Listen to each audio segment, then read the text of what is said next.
All right, here we go. Here we go. Here we go. What's going on, y'all? As you're coming into the room, do me a favor. Be sure to hit the thumbs up button. I know I'm a little late today, but I was having some issues with some technical difficulties, so I had to take the time to make sure I got everything right. You see the thumbnail. Let's get into it because we're already moving a little bit late. So let's get right into it. You see the thumbnail. You see the title. You know what we're talking about. It is going down right now. It is going down.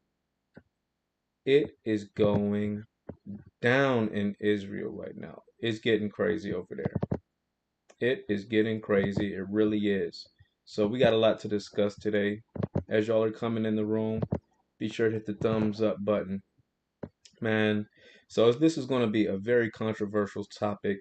We're going to get into it because I see on Twitter, I see all over Instagram, people are posting, what side they're on. Some people are saying, uh, I stand with Israel. I stand with Israel. Uh, I condemn these violent attacks. Some people are saying, hey, this is a long time coming. The Israeli people have been treating the Palestinians terribly for 70 years. They took their land. It's not fair the way that Israel has been treating the Palestinians. So a lot of people are supporting the Palestinians and saying, hey, it's just karma. Eventually, people can only take but so much. So I'm going to talk about how this whole situation came about. We're going to go all the way back to the very beginning. We're going to talk about how this thing escalated to this point. So we're going to take it all the way back, start from the very beginning. Then we're going to fast forward it to today and see just how crazy things have gotten. We're going to play a few clips. We're going to go over some Bible verses. It's going to be a really interesting topic. So as you come into the room, be sure to support the channel by hitting the thumbs up button. And if you're new to the channel, smash the subscribe button. Smash the subscribe button. It really motivates me to keep this thing going. With that being said, with no further ado, let's get right into it. Let's get right into it. Okay?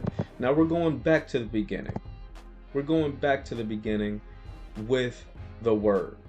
With the Word. Now this is coming from Genesis chapter 16. Genesis chapter 16. Now this is the story of Abram before he was named Abraham. The story of his wife Sarai before she was Sarah. All right. And we're going into the slave Hagar, the mother of Ishmael, the mother of the Muslim people, the Islamic people, the Arab people. So we're going to go all the way back before we fast forward to today. Let's go all the way back to how this thing started. Now, if we go back to Genesis chapter 16, we read, now Sarai, Abram's wife, remember his name was Abram before it became Abraham. Abram's wife had borne him no children, but she had an Egyptian slave named Hagar. So she said to Abram, the Lord has kept me from having children. Go, sleep with my slave. Perhaps I can build a family through her. This was the commandment. This was the order of Abram's wife, for Abram to have a child with his slave. Because remember, there was an angel that told Abram before he was Abraham that he will have a child. Abram and his wife Sarai were in old age. They're in their 90s at this point. Neither one of them believed that they could get pregnant. So Sarai's solution was, hey, go ahead, have a baby with our slave named Hagar, and we're just going to build a family that way because I'm too old to have a baby. So this is what Abram's wife Sarai wanted him to do. Abraham, or at the time his name was Abram, agreed to what Sarai said. And so after Abram had been living in Canaan for 10 years, Sarai, his wife, took her Egyptian slave, Hagar, and gave her to her husband to be his wife. So at this point, they're having a polygamous relationship. Abram is taking Sarai's slave, Hagar, as a wife. He slept with Hagar, and she conceived. She conceived. Now this is where we get Ishmael. We're going to keep on reading. As you're coming into the room, do me a favor, support the channel by hitting the thumbs up button. We're going all the way back to the beginning. This is from the Word. Genesis chapter 16. Verse 5. When she knew she was pregnant, she began to despise her mistress. Talking about Sarai. Sarai started to hate on Hagar because Sarai was too old. She didn't think she could get pregnant. So she just started to despise her mistress. Then Sarai said to Abram, "You are responsible for the wrong I am suffering. I put my slave in your arms, and now that she knows she is pregnant, she despises me. May the Lord judge between you and me." So at first, this was Sarai, Abram's wife's decision. Sarai was the one that told Abram, "You need to go and have a child with our slave Hagar." This was Sarai's idea. But once Hagar actually got pregnant, Sarai started to regret it. Sarai started to second guess. "Oh man, I can't have a baby, but now our side wife, your second wife is pregnant, and now she's going to have a child before me." This is where the entire thing started. We're going all the way back to the beginning. This is Genesis. In the beginning, the first book of the Bible. This is where we're getting the beginning of the story. We're going to get fast forward to today, but first let's get an understanding of how this entire situation started. This is how it started with Abram, Hagar, and Sarai. This is the beginning. Let's get back into the word. "Your slave is in your hands," Abram said. "Do with her whatever you think is best." Then Sarai mistreated Hagar. She beat her, so she fled from her. So now you have already from the very beginning, you have some conflict between Sarai and Hagar, both of Abram's wives. Verse 7. "The angel of the Lord found Hagar near the spring in the desert. It was the spring that is beside the road to Shur. And he said, 'Hagar, slave of Sarai, where have you come from and where are you going?' 'I'm running away from my mistress, Sarai.' 'Sarai,' she answered. Then the angel of the Lord told her, 'Go back to your mistress and submit to her.' The angel added, 'I will increase your descendants so much that they will be too numerous to count.' The angel of the Lord said to her, 'You are now pregnant, and you will give birth to a son. You shall name him Ishmael, for the Lord has heard of your misery.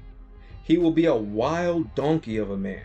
His hand will be against everyone, and everyone's hand against him, and he will live in hostility toward all his brothers." Now this is a prophecy. This is a prophecy coming straight from an angel, and this is very important because we see it coming into effect to this very day. This angel is speaking to Hagar, the second wife of Abram before he became Abraham. Abram and Sarai were promised to have a child. They doubted the Lord. They moved on their own human wisdom, their own human accord, picking up another wife in Hagar. And now we see the result. We see the birth of Ishmael, Abraham's firstborn son. Now, mind you, historically speaking, all of the blessings, the inheritance should go to the firstborn son. But thanks to Sarai, she does not have the firstborn son. So the inheritance in righteousness should go to Ishmael. We're going to finish this verse, then we're going to keep on going to chapter 21 where it gets deep. Let's finish up here. Chapter 16, verse 13. "She gave this name to the Lord who spoke to her. 'You are the God who sees me.' For she said, 'I have now seen the one who sees me.' That is why the well was called Bir Lahai Roi. It is still there between Kadesh and Bered. So Hagar bore Abram a son, and Abram gave the name Ishmael to the son she had born. Abram was 86 years old when Hagar bore him Ishmael." Now this was Abram's firstborn son. Abram was promised a son, and Sarai, Abram's wife at the time, doubted the Lord and decided to move on her own accord. Abram listened to his wife, and things have never been right since. Now let's go on to chapter 21. We're going to go on to chapter 21. Okay? This is where we're seeing chapter 21. chapter 21. Now, this is when we have the birth of Isaac. This is when we have the birth of Isaac. Check this out. Because this is really where the conflict starts.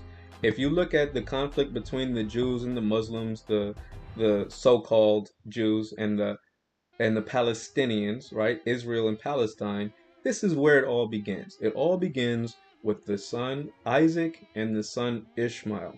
Between these two, we've always had conflict. So let's finish up in chapter 21 so we can see where all of this conflict is coming from.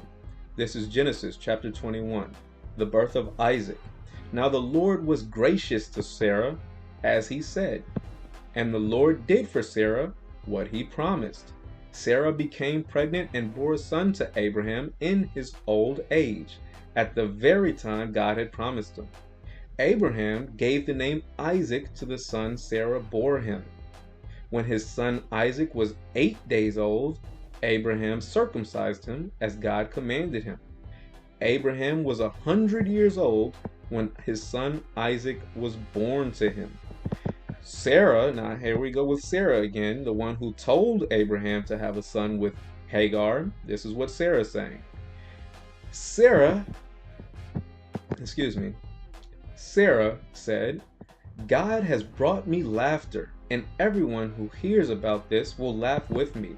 And she added, who would have said to Abraham that Sarah would nurse children? Yet I have borne him a son in his old age.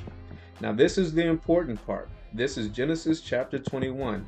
Hagar and Ishmael are sent away. Hagar, Abraham's second wife, and Ishmael, Abraham's firstborn son, the one who rightfully is deserving of the inheritance. Your firstborn son is the one who is deserving of the inheritance, which is why it's important that you protect your seed. It's important that you protect your seed. Abraham didn't trust the Lord. Sarah didn't trust the Lord. So Sarah does not have Abraham's firstborn child. Ishmael is Abraham's firstborn child. And we see the conflict between Abraham, or Ishmael, and Isaac to this day.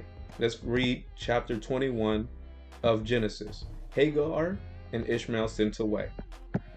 The child grew and was weaned, and on the day Isaac was weaned, Abraham held a great feast. But Sarah saw that the son whom Hagar the Egyptian had borne to Abraham was mocking. And she said to Abraham, this is the important part, this is what Sarah, who was Sarai, Abraham's first wife, says after having her son, her second-born son. And she said to Abraham, get rid of that slave woman and her son, for that woman's son will never share in the inheritance with my son Isaac. This is the word of Sarah. Sarah is telling Abraham to kick out his firstborn son, which is Ishmael. Ishmael is Abraham's son. Now, just put yourself in this man's shoes. The Lord told you you're going to have a son. Your wife is too old. She's in her 80s. She says, hey, I'm too old to have a son. Take on a second wife. You can have a child with her, and we'll just have a family, a polygamous relationship. We'll have a son through her.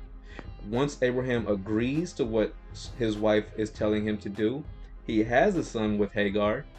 And once he has a son with Hagar, then she starts to regret it. Oh man, we should have just trusted the Lord in the first place. Now, my son, Isaac, is not the firstborn son.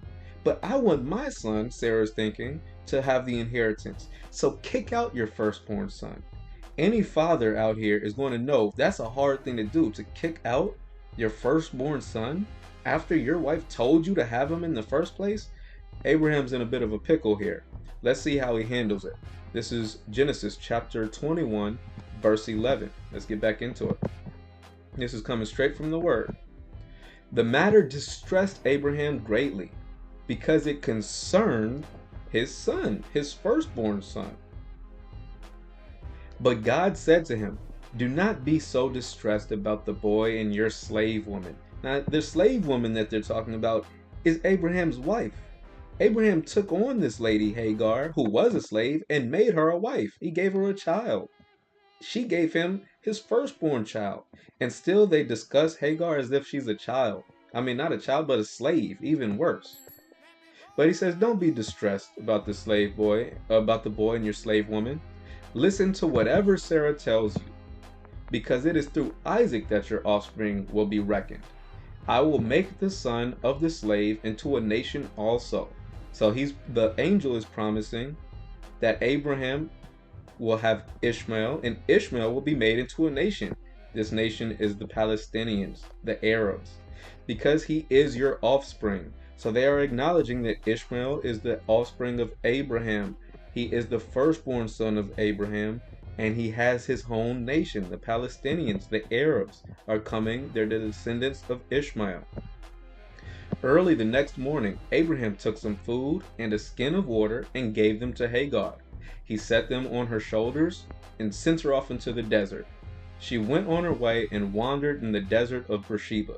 Can you imagine? Let's just take a moment here. Can you imagine? Can you imagine sending your firstborn son and a woman off into the desert?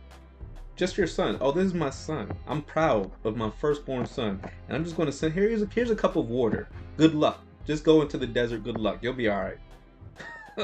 You didn't have faith that he would be born in the first place, but now you got faith that he's going to survive the desert. Okay, Abraham. Cool. That's what we're doing. All right, Abraham. Check. Let's keep reading. Verse 15. When the water in the skin was gone, so they ran out of water walking around the desert, she put the boy under one of the bushes. Then she went off and sat down about a bow shot away, for she thought, I can't watch this boy die. And she sat there and began to cry, began to sob. Verse 17. God heard the boy crying, and the angel of God called to Hagar from heaven and said to her, What's the matter, Hagar? Don't be afraid. God has heard the boy crying as he lies there. Lift the boy up and take him by the hand, for I will make him into a great nation. So this is the second time the Lord is promising to make Ishmael a great nation. This nation is the Arabs, the Palestinians. Ishmael, the firstborn son of Abraham, is now a great nation. And they're coming for what they believe is their inheritance. Verse 19. Then God opened her eyes, and she saw a well of water. So she went and filled the skin with water and gave the boy drink. God was with the boy as he grew up. He lived in the desert and became an archer. While he was living in the desert of Paran, his mother got a wife for him from Egypt. So this is the story. We're going to stop here. But this is the very beginning. This is the very beginning. I just show that very briefly to give you a historical account from the biblical perspective, from the book of Genesis, the first Bible of the Bible. This is a biblical perspective on where the war between the Jews and the Arabs, or the Jews and the Muslims, the Palestinians and the Israelis, where did this all come from? They always say, oh, how far back do you want to go? Well, this is as far back as you can go. If you go back to the very beginning, this is where it all started. It all started from Abraham, or Abram, Sarai, his first wife, and Hagar, their Egyptian slave, who Sarai told Abram to have a child with. Sarai told Abram to have a child with Hagar. That's where Ishmael came from, the firstborn son of Abraham, who to this day has the descendants, which are the Palestinians. Firstborn son, Ishmael, descended, made the Palestinians. The secondborn son, Isaac, that's where the Jews come from. Abraham, Isaac, and Jacob, right? So Isaac comes from Abraham, but Isaac is the second-born son. Now, if you continue with the Bible perspective, the Bible is following the story of Isaac. Abraham has Isaac. Abraham kicks his firstborn son, Ishmael, out into the desert. So, hey, good luck, son. The Lord says, yeah, we're going to make a great nation out of him. But the Bible just completely ignores Ishmael after this point. After Genesis, the lineage of Ishmael is just, you'd have to go to the Quran for that, because that's where the Quran leads. The Quran is following the lineage of Ishmael, but the Bible is following the lineage of Isaac. So this is where the fork in the road meets. The firstborn son is Ishmael with the Arabs, the Palestinians, the Quran. That's that lineage, Ishmael's lineage. The Hebrew lineage, going into the Christians, going into Christ, that's following the lineage of Isaac. Abraham's second-born son. So when you go back to why are they always fighting, the Jews and the Palestinians just can't seem to get along. Well, they can never get along because of this, because of Abram listening to Sarai, his wife, and taking a child or making a child with Hagar. That's the very beginning. Now, there's a lot that we're going to skip over between that point and now, but we're going to fast forward to today. All right. Now we know that as a result of World War II, the Jewish people were granted this land in Israel. They were granted this land in Israel as a result of the horrible things that happened in the Holocaust in Germany. Now, this is something to think about. First, let's take a moment and pause and think, how does it become the fault of the Palestinians anything that happened in Germany? The Palestinians were not responsible for the Holocaust. The Palestinians did not cause Hitler to round up some Jewish people, some white Jewish people in Europe and start to have a Holocaust, and not just the Jewish people, but any black people, any type of minorities, the Jewish people, the Africans who were living in Europe at the time, if you were crippled, if you were gay. There's a lot of people who were caught up in the Holocaust, not just the Jewish people. But somehow, as a result of the Holocaust, now these European Jewish people are deserving of the land that Palestinians were inhabiting. Make that make sense? That's on you to square that circle. So for the life of me, that's above my pay grade, because as far as I'm concerned, the Germans are the ones who are responsible for the Holocaust. The Germans are the ones who are responsible for reparations. We're talking about reparations here in America. Germany is responsible for reparations to the European Jewish people. I don't know how the Palestinians became responsible for that. But to this day, as a result of the Holocaust, the land in Israel was granted to these European Jewish people. And I make sure to emphasize the fact that it's the European Jewish people that are granted the land, because the Ethiopian Jews are not granted the same respect and land rights as the European Jews are to this day. The Nigerian Igbo people are not granted the same land rights as the European Jewish people. The Black Americans who believe that we are also descendants of the true Hebrews, the true Hebrew Israelites, of which I identify myself as a Hebrew Israelite. If I go to Israel, they're not going to respect me as a Jewish person, as a Jew, as a true Hebrew Israelite.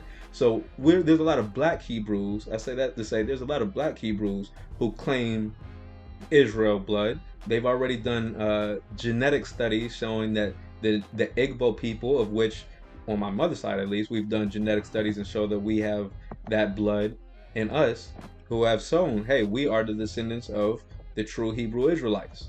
Do we get the same land rights? No. The land rights are primarily reserved for the European Jewish people.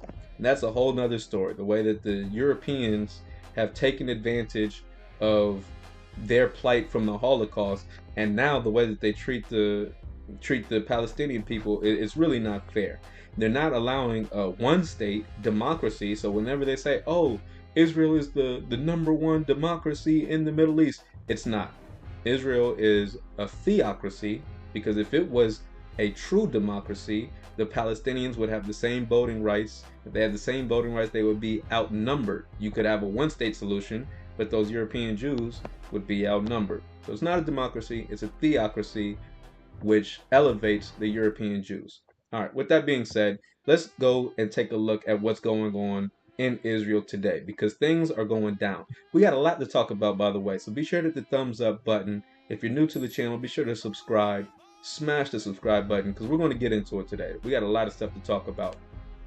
All right, we're going to play some clips. I already started off by going back to the beginning, the book of Genesis, starting in chapter 16, also reading chapter 21, when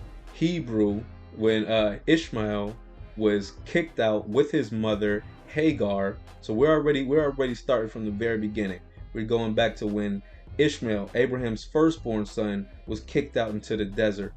You know, thanks to his wife Sarah, or Sarai, telling Abraham, just ruling the household. And this is that's another lesson that we can learn here. First of all, this is what happens when you let your wife run the household. You as a man, Abraham, have to be responsible for your seed. You listened to your wife Sarai, you agreed to what she said, so you had a son thanks to what she said to do with this woman Hagar, your second wife. And then once Sarah gets pregnant, now you're going to kick out your firstborn son? You letting your wife run the household, and she's running y'all ragged. To this day, we have wars and conflicts thanks to what could have been avoided if Abraham would have just listened to the speakings and the word of the Lord. The Lord told you you're going to have a son with Sarah. Instead of just being patient, trusting the Lord, and waiting on it, you decided to lean on your own understanding, Abraham, have a son with Hagar, and now we got war between Israel and Palestine. That's where it all started. The whole conflict. When they say who gets the land, who's the true inhabitant, who's the true inheritance, it all goes back to Abraham, Sarah, and Hagar. Their two sons, Isaac and Ishmael. This is where it all begins. You don't believe me? Do your research. Start off with Genesis chapter 16, read through chapter 21. Just read the whole thing, but you'll see that the way they did Ishmael and the way they did Hagar was dirty. They've been doing Ishmael and Hagar dirty since the very beginning. Hagar was a slave. First of all, did Hagar have any choice when Abraham decided to lay down with her, a slave woman, and make a child? And then once you have a child, Ishmael, you're going to kick him out in the desert like good luck? Right?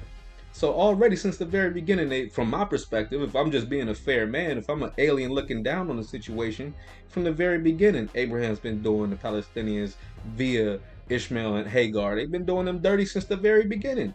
Turned a slave, got her pregnant, then kicked her child and the slave out into the desert. That sounds pretty dirty to me. I don't know. That's just me. It sounds kind of messed up, if you ask me, right? And this is all based on the word of Sarah, listening to what Sarah had to say, following her directions instead of being a man and listening to the word of the Lord.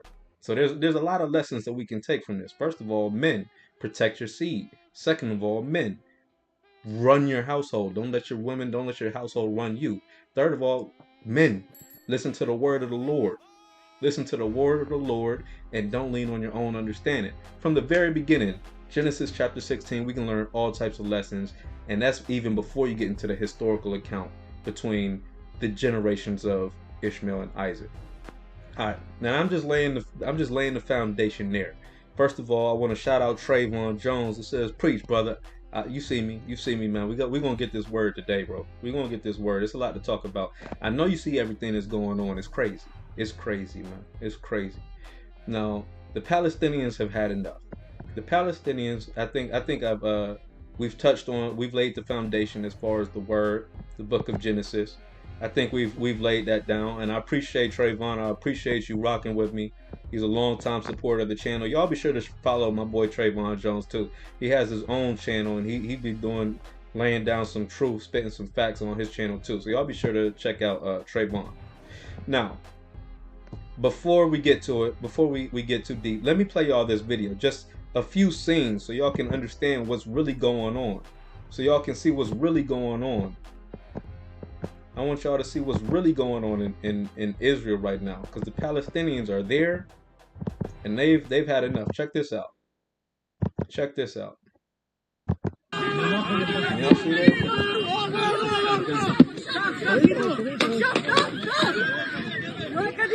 Can y'all see this? You see the people running out there in the desert? They're at a concert. And they are running for their lives, man. They are running for their lives.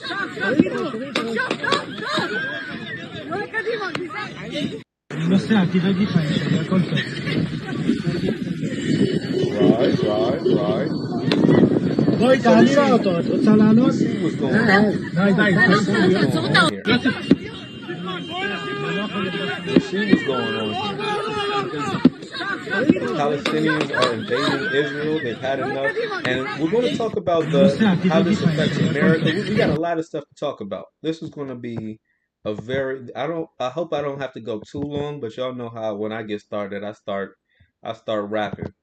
But we're going to have to get into it because you see if you've been paying attention to this conflict, you see that this is going to have a lot of effects on Western powers. And I don't want to get ahead of myself, but just to preview this thought, you understand that support for the Ukrainian via Russia war was waning. A lot of Western powers, a lot of people in America were like, listen, we need peace in Ukraine. Yeah, Russia, invaded Ukraine, but Russia was provoked. We're going to have to come up with some peace agreements. We see the BRICS nations coming together, bringing peace between Saudi Arabia and Iran, right? Saudi Arabia is starting to sell oil outside of the US dollar. There are some big, big, very important updates that's happening in the Middle East right now. And this is going to be a very major escalation because, like I said, support in Ukraine was waning. But how are the people going to react now? Do you think that the funds that the billions of dollars in weaponry that we were giving Ukraine is only going to be for Ukraine now that we see Hamas and the Palestinians invading Iran? I mean, not Iran, but Israel? Tell me that you don't think that the Democrats especially are going to start funding Israel to fight this back. Come on now, you see where this is headed. You see where this is headed. You see where this is headed, man. Now I'm going to play some more clips, and this is something that I want to emphasize because we're going to have to take a look at the way Benjamin Netanyahu was responding. Now I want y'all to check this out. Let me make sure I share my screen here. This is Benjamin Netanyahu. I'm going to read it because he's speaking in Hebrew. Alright, can y'all see this? Let me upload this. Here we go. This is Benjamin Netanyahu. Since this morning, the state of Israel has been in war. Our first objective... Hold on, let me pause my music so I can make sure y'all can hear me. Y'all be sure to hit the thumbs up button. I'm multitasking a lot of stuff here. We got a lot to talk about here. So I want y'all to rock with me. Be sure to hit the thumbs up button to support the channel. Let me play this clip so you can see what Benjamin Netanyahu's response to this situation is. So I pause my music. Let's go back. Let's hear what Benjamin Netanyahu has to say.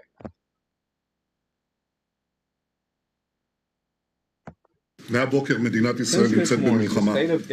היעד הראשון שלנו הוא קודם כל לתאר את השטח מכוחות האויב שחדרו פנימה ולהשיב את הביטחון והשקט. מהבוקר מדינת ישראל נמצאת במלחמה. היעד הראשון שלנו הוא קודם כל לתאר את השטח מכוחות האויב שחדרו פנימה ולהשיב את הביטחון והשקט ליישובים to the communities that have been attacked. The second objective at the same time is to exact an immense price from the enemy. Now let me get on here real quick before I continue with this video.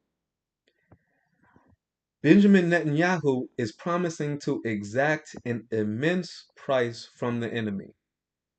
Has it not been the immense price which has provoked this situation? Are we going to pretend as though this attack from the Palestinians is totally unprovoked? They just came out of the blue just because they hate Israel? Is there no reason the way that the people in Gaza have been treated for the last 70 years? Is there no reason that this attack is happening today? No, there's reasons for this. And exacting more punishment on Gaza, do you think that's going to decrease the likelihood of more war in the future? At what point do we emphasize and pursue peace? At what point do we say, hey, okay, enough is enough? That's why I put that in the thumbnail. Enough is enough. Bloodshed only begets more bloodshed. An eye for an eye leaves the whole world blind. At what point do we say, hey, you guys exacting immense price from the enemy who has really been invaded and been occupied for the last 70 years? That's not the way that we're going to get to peace. At some point, a peace treaty, an understanding has got to be on the table. Let's continue to hear more from Benjamin Netanyahu. Within the Gaza Strip, to exact enemies, to reinforce other fronts, so that nobody should mistakenly join the war. Now, this is an important thing. They're already concerned that other parties, maybe Saudi Arabia, maybe Egypt, maybe Iran. The big one is Iran. The big one is Iran. They're worried about other parties joining the war. Now, that's something that we cannot emphasize enough. Right now is the Palestinians, and the Palestinians questions of where did they get these weapons? How is it that the Palestinians were able to invade Israel and nobody saw it coming? There was no intelligence coming from the Israeli side, from the Western powers. They had no idea that the people of Gaza, the Palestinians, were able to infiltrate Israel like this. I'm telling you, they already knew this was coming. They already knew this was coming. This was a long time coming.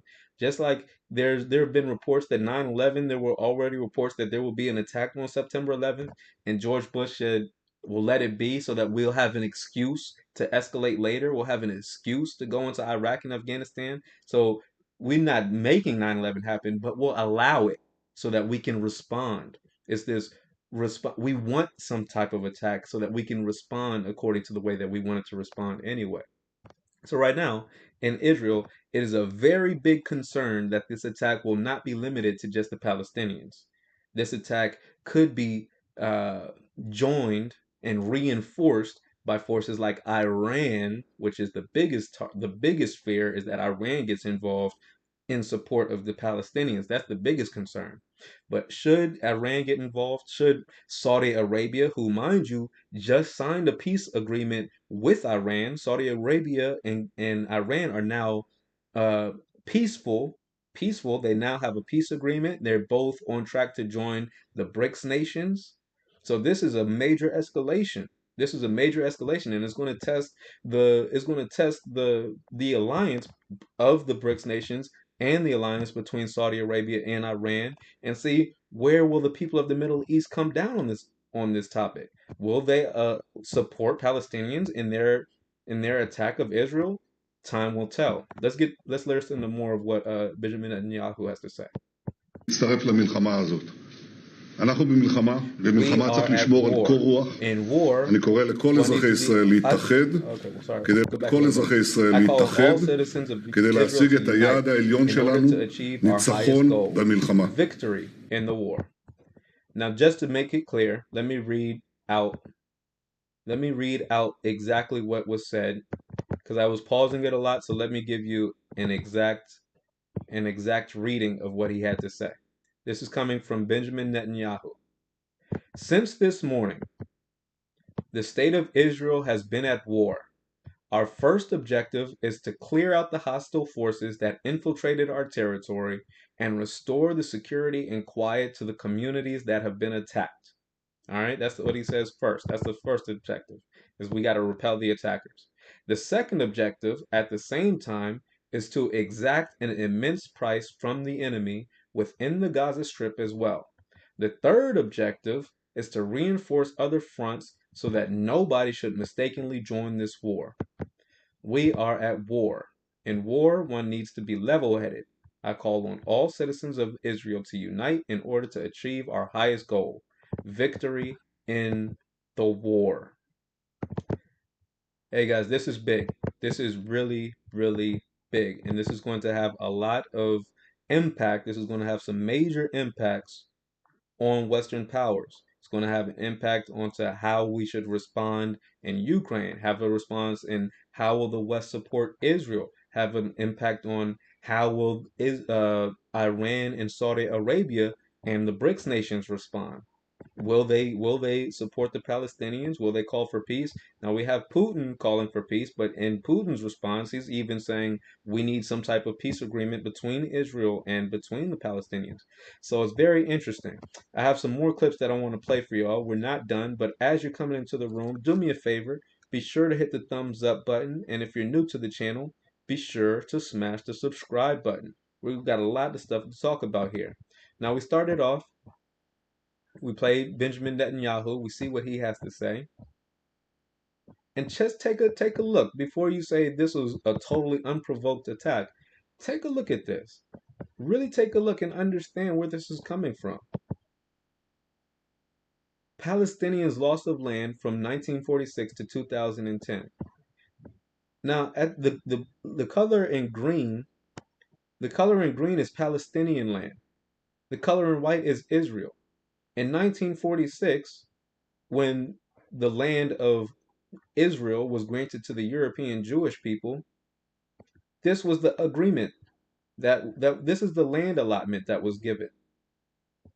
Now, in 1947, 1 year after the UN partisan plan, right? So this was the Palestinians before before the European Jews were given the land. This is what it looked like. It was mostly Palestinian land. Then we had the UN partisan plan in 1947. More than half of the land was given to the European Jewish people as a repair to the harm caused in Germany. Now, what did the Palestinians have to do with the Holocaust in Germany? Nothing at all. But they were given the land. Now, this is 1949 to 1967. You see how much the Palestinian land has shrunk? Now, fast forward to 2000, 2010, all the way on the right. The Palestinians have been limited, drastically limited. To the land in Gaza, they're an occupied force. They're an occupied force. Their land is limited. They cannot get rights in Israel. They don't have equal rights. They're treated terribly. They're being bombed. The Israelis, the Jewish people in Israel, are illegally destroying their homes. They're destroying their homes. So when we see things like this, we have to understand. We have to understand that the Palestinians aren't just attacking Israel just for no reason, just because they got bored. No, they're doing this because of the historical harm. Just like the Jews say, never forget, the Jewish people say, never forget the Holocaust, never forget what we've been through, never allow it. We should never accept the treatment that we received in the Holocaust. Well, I don't know how you can be treated horribly in the Holocaust and turn around and treat the Palestinians the way that the Israel has been treating the Palestinians for the past 70 years. I just don't see how you can justify this type of treatment. Now, mind you, now that we've started from the beginning, right? Let me make sure I'm not frozen. I think I'm here. For my video. Let me make sure I'm here. Now mind you, we started. Hold on. Why is my clip frozen? I want to make sure I'm not frozen here. Now we started from the beginning, right? We see the way that this whole thing started. It all started with Abraham, Sarah, and Hagar, right? I think I might be frozen. I don't know why I'm frozen here. Oh, my camera. Let me turn my camera off. Turn my camera back on. Let me see. Is that... Sorry guys, I'm having some technical difficulties. I want to make sure I'm not frozen. What is going on here? Because we're going to get into it. We have a lot to talk about today. I don't know why my camera's frozen though. What's going on with the camera here? Yeah, I'm frozen. Trying to make sure I get unfrozen. Y'all bear with me, guys. Yeah, there we go. All right, sorry about that, guys, but we're here. Yeah, we got a lot to talk about, so y'all gotta bear with me. Be sure to hit the thumbs up button, guys. I'm building the plane and flying it at the same time. We got a lot of stuff to talk about, so y'all bear with me if we have any technical difficulties. The devil will attack when you start to talk. When you start to talk and you start flying, the devil will attack, try to get this message censored. But we're here. So as I'm saying, we started off at the beginning. We started off with the story of Abraham. I showed you in Genesis chapter 16 how Ishmael was born to the slave Hagar because Sarah, at the time Sarai, Abram's wife, told him to go have a son with the slave. The black Egyptian Hagar, we see that they have Ishmael before Sarah has her son, Isaac, and we see the way that both lineages, the Palestinians and the Jewish people, have started to diverge. We see where all this conflict comes from the very beginning. Fast forward to today, we see the way that the land maps have changed.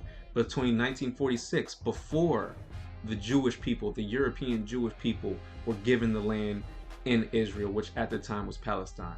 And we see how much of that land has been ciphered off and taken, the way that the homes in Palestine have been demolished, and they continue to push and limit and constrict and bomb the people in Palestine. So this attack from Palestine is not isolated. It's not for no reason. Regardless, I'm not trying to justify the death of all of these Jewish people, these European Jews, these Jewish people in Israel. I'm not trying to justify that. I'm just showing that there's a history, there's a story of how we got here. Now that we understand where we are, we're going to have to discuss where we go from here and how do we react. Before we get into that topic, as I said, be sure to hit the thumbs up button. I want to play y'all one more clip. Because mind you, here in America, we are a quote unquote Christian nation, right? We have separation of church and state. But on our money, it says, "In God we trust."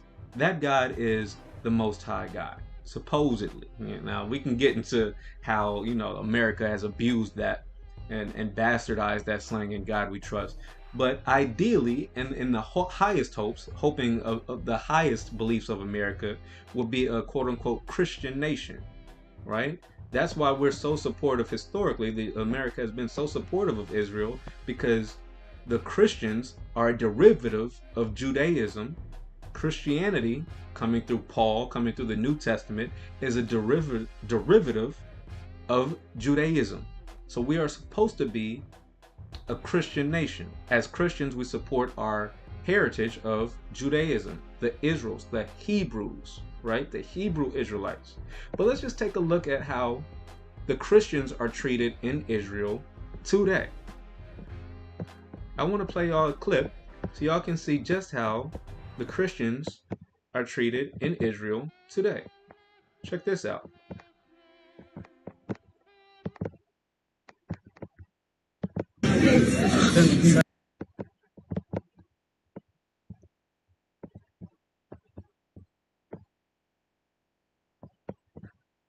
Y'all see this?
So despite the fact that, especially here in the West, especially here in America, the Christians, especially politically involved Christians, are the biggest supporters of the Jewish state of Israel, despite that fact, if you were to go as a Christian to Israel today, look at how these tourists visiting Israel were treated. The Jewish people spit at them. They spit at them. The Christians do not get respect from the Jews. The Jews get respect from the Christians. And we got to be clear about that. So the only reason I bring this up is because now I want to enter the main topic of today. How does this involve and affect us as Americans? Because I am an American first. I'm a foundational Black American. I'm a Hebrew Israelite.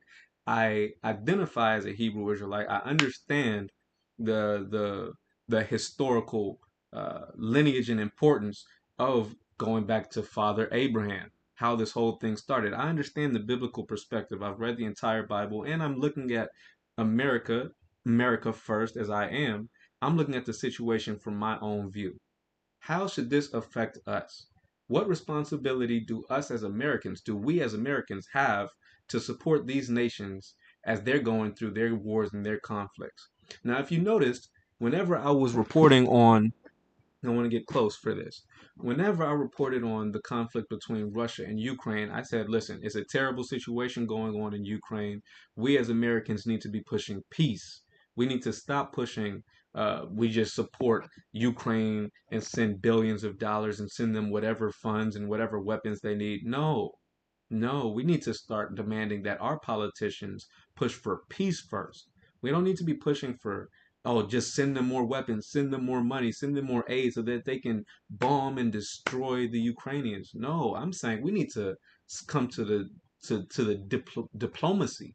We need to come to the table and push diplomacy, diplomatic resolutions. We need to find some type of middle ground, some type of compromise so we can decrease the killing, increase the peace, and have some type of long-term solution, because war and bloodshed only begets more war and bloodshed. Am I right? If I'm right, y'all be sure to hit the thumbs up button. If I'm wrong, put it in the comment section. Tell me what I'm missing. Right? Tell me what I'm missing. Tell me what I'm missing. If I'm missing something, put it in the comment section. Tell me what I'm missing. I'm saying in Ukraine, we need to be pushing peace. And I'm saying the same thing with here in Israel. It is not our responsibility as Americans or Western, as Americans specifically, because I'm American specifically, it's not our problem to be the world's police. It's a terrible situation what's going on in Israel, between Israel and Palestine. But from where I'm sitting, now's the perfect time to come to some type of long-term solution.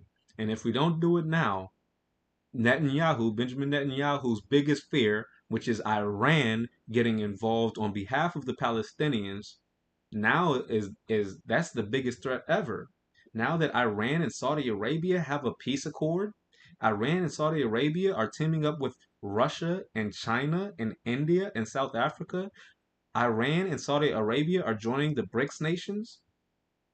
We see that Iran and Saudi Arabia are joining the BRICS nations, and now the Palestinians are attacking Israel at the same time that Russia is attacking Ukraine. Do you not see how alliances are being formed? Lines are being drawn. Wars are escalating. Do you not see how World War III is right here? Do you not see that we're already in it? Do you not see that China is eyeing Taiwan? North Korea is eyeing South Korea? Russia is conquering, taking Ukraine. Palestine is now invading Israel. Do you not see? Do you not see that Iran is just a hop, skip, and a jump away from joining this conflict in support of Palestine? And do you think it's the United States issue? We're being bombarded with illegal immigrants, non-documented workers infiltrating our country. Do you not see how America is being watered down and weakened through all of these wars, sending billions of dollars to Ukraine? Now we're going to be asked to send billions of dollars to Israel. Now we're going to war, economic war with China. Do you not see how things are escalating and lines are being drawn? Because I see it. I see that we're on the verge, if not already in World War III. And I think now is the time to be pushing peace. Now is not the time, oh, Palestine is invading Israel, so let's just send them some billions. Let's send them some war. Let's send them some weapons. No, no, no. Next year is an election year. I'm looking at these politicians and I want to see how they would respond. Who's going to respond with peace and who's going to respond with sending more money, more aid, more aid?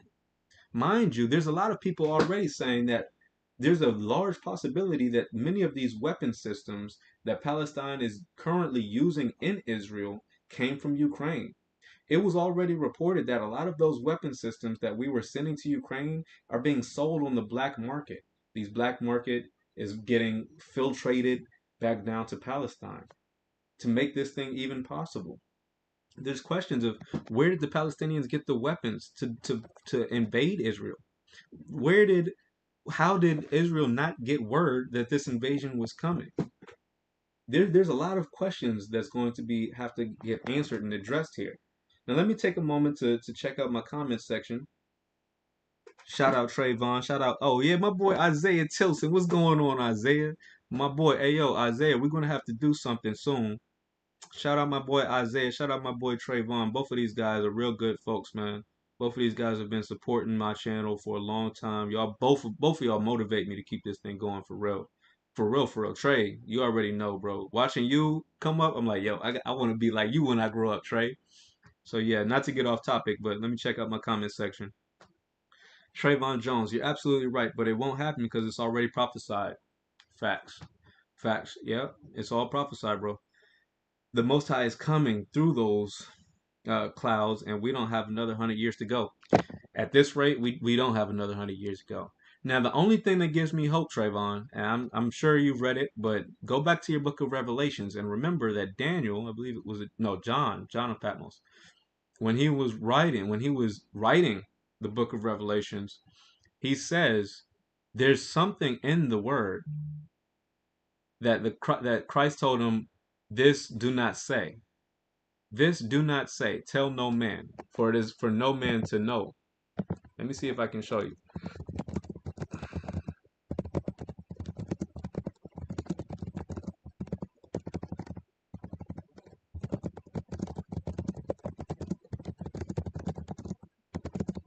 Let me see if I can share you this part.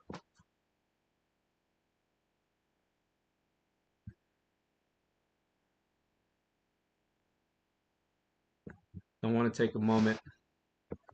I want to take a moment just for you, Trayvon. I'm getting a little off topic, but if you go back to the book of Revelations, I want to share it with you. I want to share it with you. This is the one part that gives me hope. One part that gives me hope about future prophecies. Um,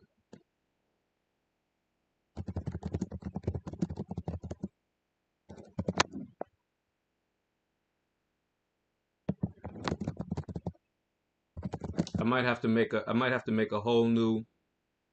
I might have to make a whole new part. I might have to make a whole new video just on this topic.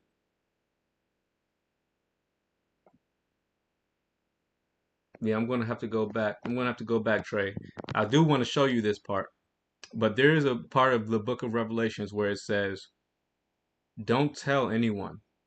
Don't tell anyone this part. You see it, but we're gonna leave this part secret and kept up." I'm gonna have to make a whole new video just for you, Trayvon. I'm gonna make a whole new video on that topic. You just gave me a video idea. Shout out Trayvon. Shout out Trayvon. You just gave me a video idea. I'm gonna have to come up with another video just on that topic alone. I'm gonna have to come up with a video. You know what? Hey, sit tight on that one, Trey. I'm going just for you, bro. I'm gonna make a whole video on that topic by itself. But shout out Trayvon Jones. He says you're absolutely right, but it won't happen because it's already prophesied. The Most High is coming through those clouds, and we don't have another 100 years to go. You're right, but don't lose hope. And I'm gonna make a whole video on that topic alone. So shout out Trayvon for giving me that idea. But before I get out of here, guys, this is what I want to leave you with. Right now, lines are being drawn. We are on the verge, if not already in World War III. How we as Americans specifically, how we respond to these conflicts is very important. Right now is the time to be generating ideas of how to pursue peace. What understanding can we build between these new nations? Because the US dollar is target number one. Our military right now is unsurpassed. Without outright conflict, nuclear war, which no country wants because that could end in the destruction of the entire planet. Outside of nuclear destruction for the whole planet, the only way that we're going to be able to survive as a species is to come up with some type of economic global peace. All right. We see the lines are being drawn. We see China looking at Taiwan. We see North Korea looking at South Korea. We see Russia going into Ukraine. We see Palestine pushing for equitable treatment in Israel. We see Saudi Arabia and Iran finally coming together, joining the BRICS nations. Saudi Arabia has now announced that they're going to start selling oil outside of the US dollar. The petrodollar is collapsing. We see that at this rate, the United States currency will not stand as the global currency. It won't. It just cannot. The BRICS nations their alliances are growing too strong. Trump was trying to prevent this. Shout out Trump. He was trying to prevent this before. He was trying to get out of NATO before Russia invaded Ukraine. He was. He was saying, hey, NATO guys, y'all are about to get invaded. Russia is eyeing y'all. If y'all aren't going to start putting in more money, it's not the United States' responsibility to throw money at this situation to protect y'all when y'all won't protect yourself. That was Trump. Hate him or love him, that was his stance on NATO. He was trying to prevent and de-escalate this war before it even got started. Biden got elected. We see what happened in Russia and Ukraine. Now we see China and Russia have never been closer. Saudi Arabia and Iran have never been closer. The Palestinians are bold enough to invade. First of all, they're getting weapons and they're able to plan and execute an invasion. Do you understand that they're capturing? They have already confirmed captured an Israeli general. This is a high-ranking military officer from the Israeli Defense Force. Things have never been so dire as they are now. Never. And now the only way to prevent World War III, specifically nuclear war, is to start thinking of some compromises. Some compromises that will leave us with significant strength. Because should we try to fight this war directly, it's going to be bad for everybody. It's going to be bad for everybody. All right, guys. I don't want to go too far. I had some technical difficulties, but I think I'm record saying what I'm saying. I started from the beginning. I've given you all some historical and biblical backstory to how we got here.